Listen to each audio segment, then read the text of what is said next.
I'd never claimed to be a professional photographer. It's very much a hobby. Okay, so can you tell me a little about your childhood? Because your older brother, Tom Austin, is an actor as well. Is it safe to say that acting runs in the family? I don't think so. I think Tom and I are the black sheep, really, because no one else in my family is in the arts or sort of performers in any way, apart from my dad, who is just a very good storyteller. Like, he loves gathering people together and telling one of his many stories. So I think we probably get it from there. You went to Queen's College in Taunton and graduated at Oxford School of Drama in 2015. Is it true that acting is all you ever wanted to do growing up? Apart from playing rugby and cricket for England, yeah, that's all I ever wanted to do, really. I think I had a brief stint of wanting to be a policeman, but it was too many rules, so I became an actor instead. There's no rules. Let's talk about some of your acting roles. You played Jason Ripper in the Epix DC comic series Pennyworth, as well as Tom in the Channel 5 series 15 Days. Both of these characters you portray, at least from what I can see, are quite intense, daunting even, similar to your recent portrayal of Kaz Brekker in Shadow and Bone. Have you used your previous experiences in playing Jason Ripper and Tom to possibly shape the character of Kaz? Do you find yourself drawn to these type of intense and intimidating characters? I'm definitely drawn to them, but I also think that I have a face for them. I have a sort of resting, intense face that sort of lends itself to those people who are going through a lot, or sort of quite intense, dark characters. For me, they're all very different because the source material for each of them was very different. And with Kaz, there was so much to sort of get into in the books that it doesn't really feel like they influence each other. Although watching them back, there's definitely something about sort of these dark guys with a hint of violence about them. Speaking of Kaz Brekker, your presence and portrayal of him is quite amazing. The look, the eyes, the jawline, even your mannerisms in the show are quite similar to the character's description in the book. The stark and intense demeanour you have as Kaz creates a very impressive introduction in the first episode and even throughout the series. But what are some of the things that get you into the zone or space as Kaz Brekker? Do you stay in that character continuously on set, or is it easy for you to bounce out of Kaz once the camera stops rolling? I was always quite eager to bounce out of it because it's such a sort of somber, dark place to be. And so sort of driven and blinkered to anything else and anyone else that it's not very helpful to be in a work environment in that place unless you're a gang leader like he is. So I would always try and bounce out of it. I used music quite a lot. I had a sort of quite extensive playlist that I would listen to while I was learning lines or rehearsing. Sort of just in my flat, I would just kind of spend a lot of time listening to that music, and that was really helpful.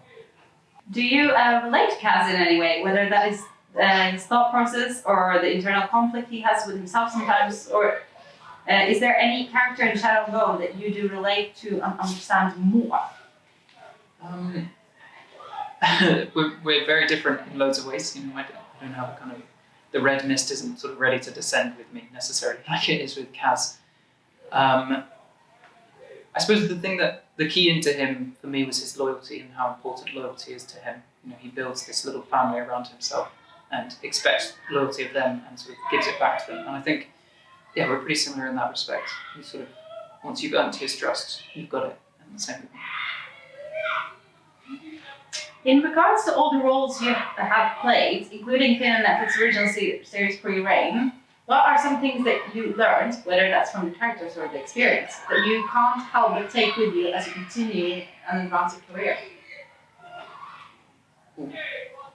That's a good question. I think something that a lot of the characters I've been lucky enough to play have had in common is not knowing where they fit in, either being outsiders or they've sort of put themselves on the outside and sort of desperately looking for their place in society and in a group or in a workplace, whatever it may be. They're sort of always looking for where they fit.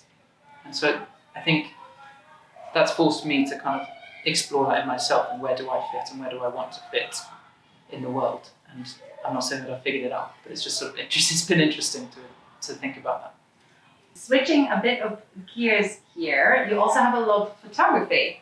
I especially love the ones you take of not only yourself or when you travel, but of caring for some of the cast of Shadow and Bone, including Jesse Maley and Ketterdam as well. How did you become interested in photography? it started on film sets because there's just so much waiting around, and I thought, you're in a place where there's normally, quite photogenic people wearing interesting things in a beautiful place with lots of nice lighting. So it's kind of all set up ready for you to go, and there's so much time. And actors are normally pretty good about you dragging them to the side and taking photos. So it started as that, and then it just sort of grew into something that I became more and more interested in, and I wanted to learn about the history of it all, and the science behind film photography. It was really fascinating. Do you aspire to become a professional photographer as well, or is it more of a hobby for you? I'd never claimed to be a professional photographer. It's very much a hobby for me. It's nice to have a creative outlet that isn't sort of also paying my wage. It's nice to have something that I have autonomy over, and I'm not I just take photos of what I want, sort of when I want to do. That's what I like about it so much. I have to say, I love the short film you wrote and directed called Number 89. But when she said, "Why don't we sit down?" with that tone, and she had that look, I couldn't help but laugh and say to myself, "Oh, the irony." What inspired you to write and direct this film? It came from a conversation with a friend about breakups and how shitty they are, basically, for everyone involved. And it then got us both thinking about who might enjoy breaking up with people, and how they might monetize that. And it just sort of was a silly concept that's turned into this film. Are there any particular actors or idols that inspire you? Who would you love to work with in the future? The list is probably too long. I'm always really impressed by actors who jump behind the camera and direct, because that's what I'd like to do in the future. People like Greta Gerwig, Emerald Fennell, people like that. There's a guy called Jim Cummings who makes all his own independent films, and they're amazing. So I think that's really impressive when people are on both sides of the camera. So yeah, people like that. Currently, you are filming Apple Studios' Master of Air, produced by Steven Spielberg, Tom Hanks, and Gary Goldman. Can you possibly talk a little bit more about this series and the role you will portray? I'm not allowed to say too much, but it is, all I can say is that it's made by the same team who made Band of Brothers and The Pacific, so it's got an incredible pedigree. Same writers and executive producers as that, and I grew up watching those shows, so it does feel like a little bit of a dream come true to be working with them. What advice can you give to up-and-coming young actors such as yourself, who not only have a passion for acting but desire to become successful in the industry as well? I don't know if I'm the best person to answer. Because everyone's sort of journey into it is totally different, and their experience with it are totally different. So I think the thing that I was told quite early on and didn't listen to was to embrace your mistakes and just kind of not worry too much about getting things right all the time. Just do things the way you want to do them, because nobody else can do them in the way that you can. Okay, now let's get to the most important question of the interview. Did you take up anything new and exciting during quarantine? Binge watched any shows? Gained any possible useful skills? Well, photography became my proper creative outlet because I wasn't able to act or direct, and I was writing a little bit, but photography became my main one. So I learned how to develop my own film during photography, and that was pretty fun. Cool, thank you so much. Thank you.